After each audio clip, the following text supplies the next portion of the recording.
ایک ہمارے یہ ٹورزم کے چیئرمین ہیں، وہ گئے ہوئے تھے کوریا، ان کا فون آیا، میں نے فون کیا، آگے کہنے کہ میں یہاں آیا، لوگ بڑے انوسنٹ ہیں، اگر یہاں اسلام کی دعوت چلے، میں نے ایک کو دعوت دی کہ تم یہ دیکھ رہے ہو پہاڑ، یہ دریا، یہ درخت، یہ سبزہ، یہ سب کس نے بنایا؟ کہنے لگا کس نے بنایا؟ میں نے کہا یہ گاڈ نے بنایا۔ کہنے لگا تو گاڈ کو کس نے بنایا؟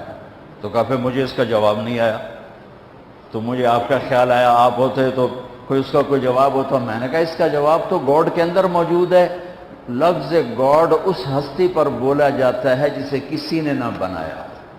لفظ کی وجہ یہ ہے، لفظ کے اندر یہ معنی ہے کہ وہ ہستی، وہ ذات جسے کسی نے نہ بنایا ہو، اسے گاڈ کہتے ہیں انگلش میں، اسے اللہ کہتے ہیں عربی میں، اسے خدا کہتے ہیں فارسی میں، اسے یزداں کہتے ہیں فارسی میں، اسے بھگوان کہتے ہیں ہندی میں۔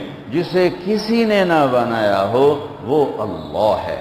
باقی یہ جتنے الفاظ ہیں یہ اللہ کا پورا ترجمہ نہیں بنتے، اس لیے میں عام طور پہ اپنے بیانوں میں کہتا ہوں، ہمارے بر صغیر میں لفظ اللہ کے لیے خدا استعمال ہوتا، خدا خدا خدا خدا۔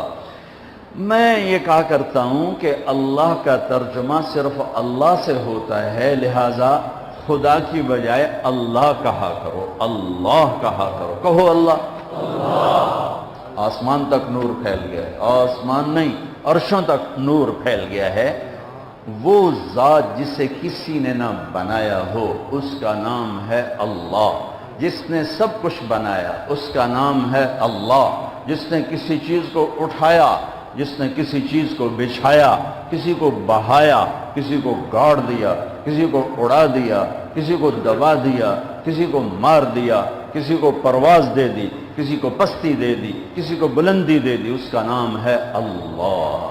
میرے عزیزو، ہمارے اوپر جناب رسول اللہ صلی اللہ علیہ وسلم کا سب سے بڑا احسان، ویسے تو ہم دو ہستیوں کے احسان نہ گن سکتے ہیں، نہ گنے جائیں گے، چاہے قیامت تک نہیں، یہ ریت کے ذروں کے برابر عمر لے لیں اور ہم ان دونوں ہستیوں کے احسان گننا چاہیں، نہیں، ناممکن ہے، ناممکن ہے، لیکن پہل کی جا سکتی۔ پہل، سب سے پہلا، سب سے بڑا، سب سے عظیم احسان اس کائنات کے انسانوں پر، بلکہ کل کائنات پر، جو جناب رسول اللہ صلی اللہ علیہ وسلم کی طفیل ہم پر ہوا، وہ کیا ہے کہ انہوں نے ہمیں اللہ کا پتہ بتایا اور اللہ کا صحیح پتہ بتایا۔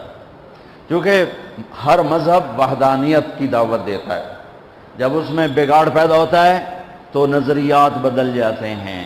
تو موسیٰ علیہ السلام نے لا الہ الا اللہ کی دعوت دی، لیکن یہود نے عزیر ابن اللہ، انہوں نے عزیر علیہ السلام کو اللہ کا بیٹا بنا دیا۔ عیسیٰ علیہ السلام نے لا الہ الا اللہ کی دعوت دی، لیکن قالت النصارى المسیح ابن اللہ، لیکن نصارہ نے کہا کہ عیسیٰ علیہ السلام اللہ کا بیٹا ہے۔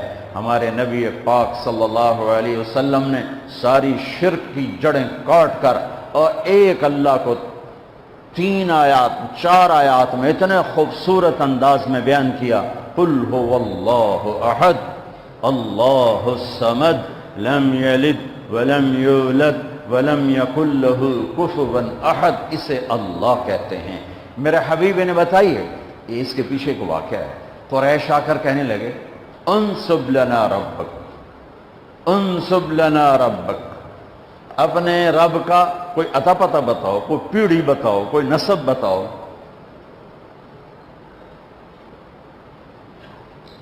تو ہمارے نبی کے فرمانے سے پہلے جبریل اترا، یا رسول اللہ، اللہ تعالیٰ فرما رہے ہیں کہ یہ آپ کے رب کی پہچان ہے، یہ آپ کے رب کا تعارف ہے، کیا ہے؟